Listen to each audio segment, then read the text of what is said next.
నేను ఇప్పుడు మనకి ఎక్కువ జపనీసు, కొంతమంది అమెరికన్సు, అలాగే యూరోప్ కంట్రీ వాళ్ళు నెగిటివ్ ఎనర్జీ ఉందా లేదా చూసుకునే వాళ్ళు ఏం చేస్తారంటే, మన ఇండియాలో అయితే నరదిష్టి ఒకటి తెలుసు, లేకపోతే ఆ పూజలు ఇవి తెలుసు. అసలు ఈ ఈ నెగిటివ్ ఎనర్జీలో ఎన్ని రకాలు ఉంటుంది అనేది మనకెవరికీ తెలీదు. అయితే నెగిటివ్ ఎనర్జీలో మనకి సుమారుగా 6-8 రకాలుగా ఉంటాయండి. ఒకటి యాంగ్సిస్టర్ ప్యాటర్న్స్, రెండోది సైకిక్ కార్డ్స్, మూడోది ఎన్టీటీ ఎనర్జీస్, నాలుగోది జియోపతిక్ ట్రెస్, ఐదోది సోల్ ఎనర్జీ.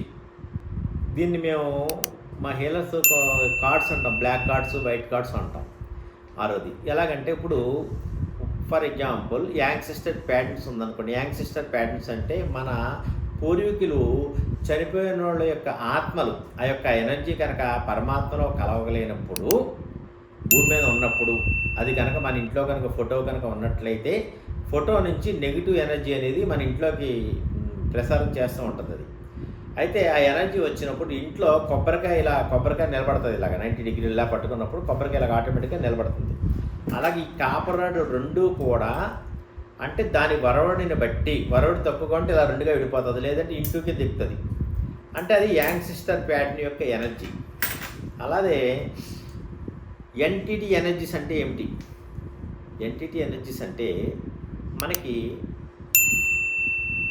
ఎవరైనా చనిపోయిన వాళ్ళ దగ్గరికి వెళ్ళినప్పుడు, ఉదాహరణకి ఒక వ్యక్తి చనిపోయాడు, ఒక 50 మందో ఒక 30 మందో అక్కడికి వెళ్ళారు చావుకి. వెళ్ళినప్పుడు చనిపోయిన వ్యక్తికి నడువు నొప్పి కానీ, లేదంటే మోకాళ్ళ నొప్పులు కానీ, లేదంటే కిడ్నీ సమస్యతో చనిపోయినట్లయితే, అంటే ఏదైనా అవ్వచ్చు, ఆ ఎనర్జీ అనేది ఈ 30 మందిలోని 50 మందిలో ఎవడో ఒకడు ఆరా వీక్గా ఉంటుంది.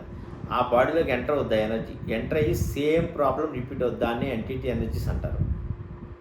అలాగే మూడోది జియోపతిక్ ట్రెస్. జియో అంటే భూమి, అది గ్రీకు పదం. పతిక్ అంటే భూగర్భం నుంచి రేడియేషన్ వస్తూ వల్ల బాధపడటం. అంటే మీరు కనుక జియోపతిక్ ట్రెస్ ఉన్న ఇంట్లో కనుక ఉన్నట్లయితే, అంటే నెగిటివ్ ఎనర్జీ ఉన్న ఇంట్లో ఉన్నట్లయితే మనకి అనేకమైనటువంటి బాధలు కలుగుతాయి. అంటే శరీరానికి అవ్వచ్చు, ఆర్థికపరమైన చిక్కులు రావచ్చు, కుటుంబ సభ్యుల మధ్య తగాదాలు రావచ్చు, పిల్లలైతే చదువు తగ్గిపోవడం జరగచ్చు, దంపతుల మధ్య కొట్లాట జరిగే అవకాశాలు ఎక్కువ ఉంటాయి. అలాగే ఆర్థికపరమైనటువంటి ఇబ్బందులు వస్తాయి. అంటే ఏమిటి? ఎప్పుడు ఇంట్లో కనుక నెగిటివ్ ఎనర్జీ ఉన్నప్పుడు, జియోపతిక్ ట్రెస్ ఇంట్లో మనం నివాసం ఉన్నట్లయితే ఇలా జరిగే అవకాశాలు ఎక్కువ ఉంటాయి. కాబట్టి దానికి తగిన రెమెడీ కనుక చేసుకున్నట్లయితే మంచి ఫలితం వస్తానికి ఆస్కారం ఉంటుంది. అలాగే జియోపతిక్ వరవడి ఎక్కువగా ఉన్న చోట, అంటే వటక్స్ టైప్లో పెండ్లో అనుకో వటక్స్ తిరుగుతుంది. వటక్స్ అంటే బాగా స్పీడ్గా తిరుగుతుంది, ఫ్యాన్ ఎలాగా స్పీడ్ తిరుగుతుంది అలా తిరుగుతుంది. జియోపతిక్ వరవడి ఎక్కువ ఉన్న చోట అక్కడ మనం కనుక 7 సంవత్సరాలు కనుక మంచం మీద పడుకున్నట్లయితే క్యాన్సర్ వచ్చే అవకాశాలు ఎక్కువ ఉంటాయి. అలాగే రోగ నిరోధక శక్తి తగ్గిపోయే అవకాశాలు ఎక్కువగా ఉంటాయి. ప్రజెంట్ ఇప్పుడు మనం ఏం చెప్పాము? ఎన్టీటీ ఎనర్జీ చెప్పాము, యాంగ్సిస్టర్ ప్యాటర్న్ చెప్పాం, జియోపతిక్ చెప్పాం. నాలుగోది సైకిక్ కార్డ్స్. ఈ సైకిక్ కార్డ్స్ అనేది ఎలా ఉంటుందంటే, ఉదాహరణకి ఒక తాగుబోతు చనిపోయి ఉన్నాడు. ఒక 10 మంది తాగుబోతులు కలిసి తాగుతూ ఉన్నారు, మందు కొడుతూ ఉన్నారు రోజు. ఒక అతను చనిపోయాడు. అక్కడ 9 మంది ఉంటారు కదా. 9 మందికి అక్కడ ఒక 10 రోజులకో 12 రోజులకో మళ్ళీ ఇంకో తాగుబోతుడు జాయిన్ అవుతాడు అక్కడ. అంటే సైకిక్ కార్డ్ ఆడ అటాక్ చెయ్యి ఆ యొక్క మనిషిలోది ఆడికి వచ్చి మళ్ళీ అక్కడ 10 మంది ఉంటారు రెగ్యులర్గా. దాన్ని నేను రీసెర్చ్ చేసిన దాంట్లో కనిపెట్టింది ఏంటంటే, సైకిక్ కార్డ్స్ అంటే అది. అలాగే కొంత ఎనర్జీస్ అనేది ఒక్కో మనిషిలోకి ట్రాన్స్ఫర్ అయ్యే గుణం ఉంటుంది, దాన్ని సైకిక్ కార్డ్స్ అంటారు. ఇక్కడికి 4 చెప్పాను. ఏంటి? Ancestor patterns, entity energies, geopathic stress, psychic cords. ఐదోది soul energy. Soul energy means ghost, ఆత్మ, ప్రేతాత్మలు. ఆత్మలు కనుక సంచారం కనుక ఎక్కువగా ఉన్న ఇంట్లో మనం నివాసం కనుక ఉన్నట్లయితే, కుటుంబ సభ్యుల్లో ఎవరో ఒకళ్ళు మృత్యువాతకు గురి అయ్యే అవకాశాలు ఎక్కువ ఉంటాయి. అలాగే యాక్సిడెంట్ జరిగే అవకాశాలు ఎక్కువగా ఉంటాయి. అనారోగ్యం పాలవుతానికి ఎక్కువ ఆస్కారం ఉంటుంది. అలాగే ఆర్థిక పరిస్థితి తారుమారయ్యే అవకాశాలు ఎక్కువ ఉంటాయి.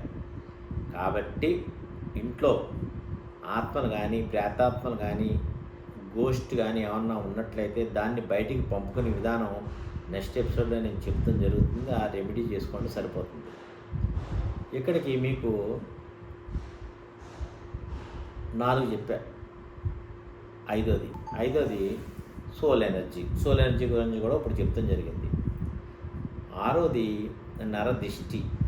నరదిష్టి మీన్స్ మనకి ఒక్కొక్కళ్ళ బాడీలో ఫర్ ఎగ్జాంపుల్ ఒక 100 మంది మనుషులు ఉన్నారనుకో, 100 మందిలో ఒకళ్ళిద్దరిలో కినెటిక్ ఎనర్జీ ఎక్కువ ఉంటుంది బాడీలో. అది కళ్ళ ద్వారా రిలీజ్ అవుద్ది. ఎవరైనా అన్నం తిన్నప్పుడు, ఎవరైనా మన యొక్క చూసేనుగా మనం భోజనం చేస్తున్నప్పుడు మనకు ఆ రోజు అరగదు. అంటే మనం చూసిన వ్యక్తిలో కినెటిక్ ఎనర్జీ కళ్ళ ద్వారా రిలీజ్ అవుతుంది కాబట్టి దాన్ని నరదిష్టి అన్నారు. నరదిష్టికి మా ఇండియాలో అయితే సామెత ఉంది ఒకటి, నరదిష్టికి నల్లరాయి పగిలిపోద్దని మన పెద్దలు చెప్తూ ఉంటారు. కాబట్టి మన బ్లాక్ టర్మల్ని రాయి కనుక యూజ్ చేసినట్లయితే నరదిష్టి నుంచి మనం తప్పుకుంటానికి ఆస్కారం ఉంది. ఎందుకంటే ఇంటికి నరదిష్టి కూడా తగులడానికి ఎక్కువ ఆస్కారం ఉంటుంది. నరదిష్టి తగిలినప్పుడు బ్లాక్ టర్మల్ని స్టోన్స్ వాటర్లో వేసి మన ఇంటి గుమ్మలో కనుక పెట్టినట్లయితే అది ఎక్కువ ఆ దిష్టిని ఎక్కువ అబ్జర్వ్ చేసుకుంటూ ఉంటుంది. ప్రతి వాళ్ళు